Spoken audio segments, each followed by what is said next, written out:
new G.I. Jane 2. Can't wait to see it. All right? Uh-oh, Richard.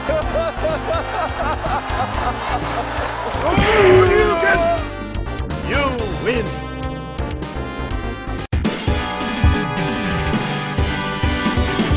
Guys, I just have to say, whoever came up with this skit is amazing, hilarious, talented.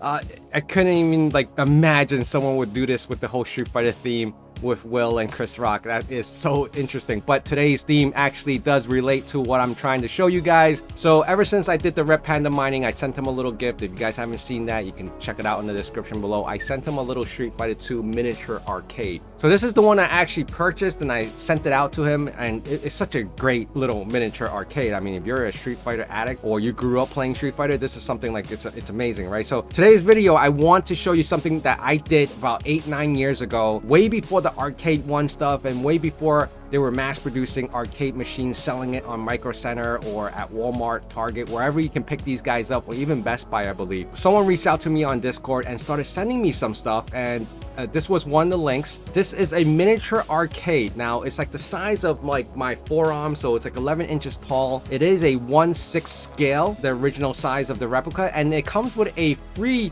mini arcade stick, and this thing is that tiny because you see the guy's hand is like this, and then that little arcade stick is what that is. I was like, how do you even play on that? But it's just, I think it's just nostalgia, and you know, having miniatures is something like a lot of people are into because it doesn't have to take the whole room, you know, it doesn't have to take so much space, and you still have that feeling of having a miniature arcade, which is a pretty amazing. Look at this thing. It's like, it's super duper, it's neat, it's nice, it's like a full-blown arcade replica, the one from back in the 80s practically. All right, so he sent me that link, and this is the little miniature control. And then he sent me another link. I'm like, I never even knew these things existed. And here it is. This is the Miss Pac-Man. I mean, there's other ones. Let me just show you guys really quick. So these are quarter size arcade equivalent. Actually, if I was to choose one out of all of these, it would be my favorite out of this would probably be the Miss Pac-Man. And you can see the size and how she's holding it. It looks so amazing. I want to show you what I actually built, similar, but you know, with my own little twist in it. This one in particular is also selling for $149.99. So this one is a little bigger, but I'm not sure. I mean, but the price is the same. And to be honest, I probably would go with the bigger one for the same price, which is pretty cool, right? So let me show you guys really quick what I was talking about and what I built about 9 years ago. So I actually made a video to kind of remember, because when my first son was born, I actually made this arcade at the same time. Really a gift that I was gonna build for him. So I'm just gonna play this so we all can enjoy it. Audio Jungle. So I did buy the template, I bought the boards, I traced it out. I forgot where I got the measurements. I made duplicates of it.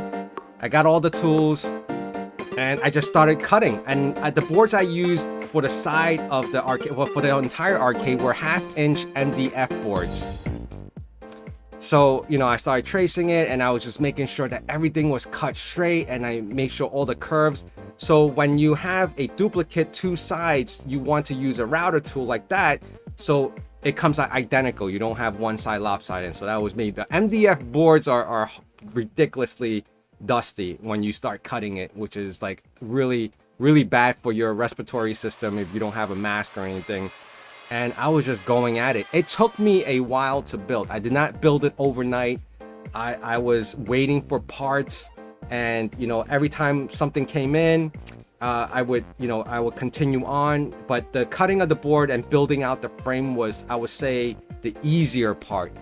Getting everything to fit properly, the type of monitor you use, because obviously it wouldn't be like a universal monitor, and I didn't make like adjustable shelving for monitors. So, you know, which is a bad thing, because if this monitor dies out on me, I would have to readjust the position of the brackets to hold the monitor, opposed to just having a standard size where I can manipulate it, right? So this is what I was talking about. So I mounted the monitor, I bought that coin mechanism, and the aluminum edges is for the banner, the marquee on top, so you can actually slide the plexiglass in and out.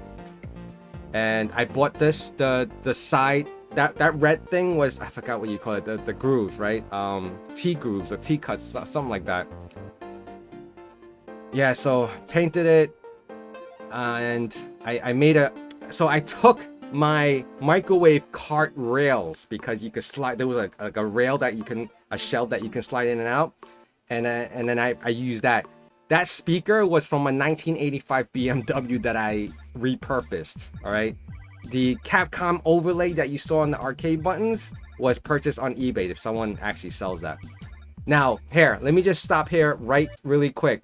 This side sticker, so I basically found like the highest resolution stickers of the faces of the characters that I wanted. There was actually more than this selection, but I just chose these three.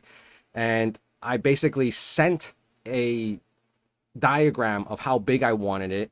And because it was a higher resolution, I sent it overseas to Shanghai. And so they printed two sides in the marquee for like a ridiculously low price. I believe it was like $150 or something like along those lines, right? So something that was more affordable. But when I sent it to a place here in the US, they wanted like 800, and I'm like, no way, I would not build or require that. I would have just left it like a plain black side, you know, just painted, you know, or I try to draw it in myself. That was pretty sick that I was able to get it for that cheap. I don't know if you can still get it for that cheap. Put some spray adhesive. It is like a sticker, but I wanted it really sticky, so I sprayed more adhesive and I smoothed it out, and I started trimming out the, you know, the extras around the arcade, as you can see right there. So I took my time. I made sure I cut out the holes. I got the right size holes, drill hole, whatever, for the buttons. So that little board that you saw, iPac 2, is pretty common amongst like hobbyist builders.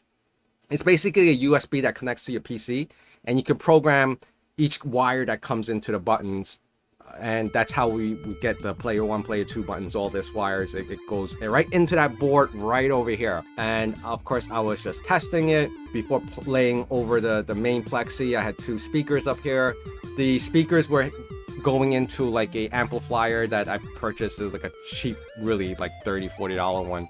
So this is the primary look of the machine. I was just testing it. They actually have games that are like not official, like someone just made the games, but it's like a bootleg of it. And this one actually had a different storyline for the Donkey Kong, which was pretty interesting.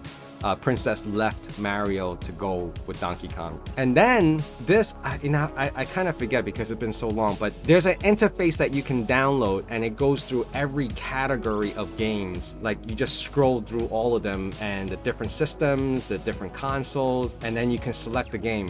For the most part, I would say 99% of these games are all functioning and they all work. And I still have the arcade. It's still, sitting in my living room. So right here, after I put the buttons, right above the buttons, right underneath the buttons, sorry, there is a very, very thin plexiglass that protects the overlay sticker that you see here, which is the gray and black, and the Street Fighter Champion Edition sticker. There's a plexiglass that goes over it. And this was a build that I spent a good amount of time, to be honest. I didn't rush through it.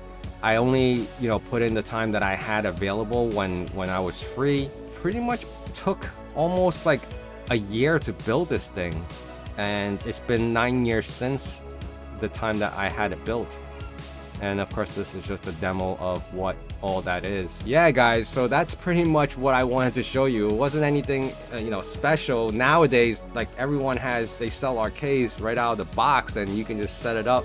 But this one was, in particular, was a full size, like any kind of arcade that you would see like from back in the day, the full size Street Fighter arcade machines, opposed to like the 1-up machines where they sell the arcade is probably like 3/4 of the size, and then they sell a booster box for like another $100, I think, just to make it taller, which doesn't make any sense to me. But I do know Micro Center actually sells a full size arcade, but I think the build quality on that is pretty crappy as well. That was something a long time coming. I wanted to really put a video up like this to kind of share my other hobbies besides mining, and I guess besides mining.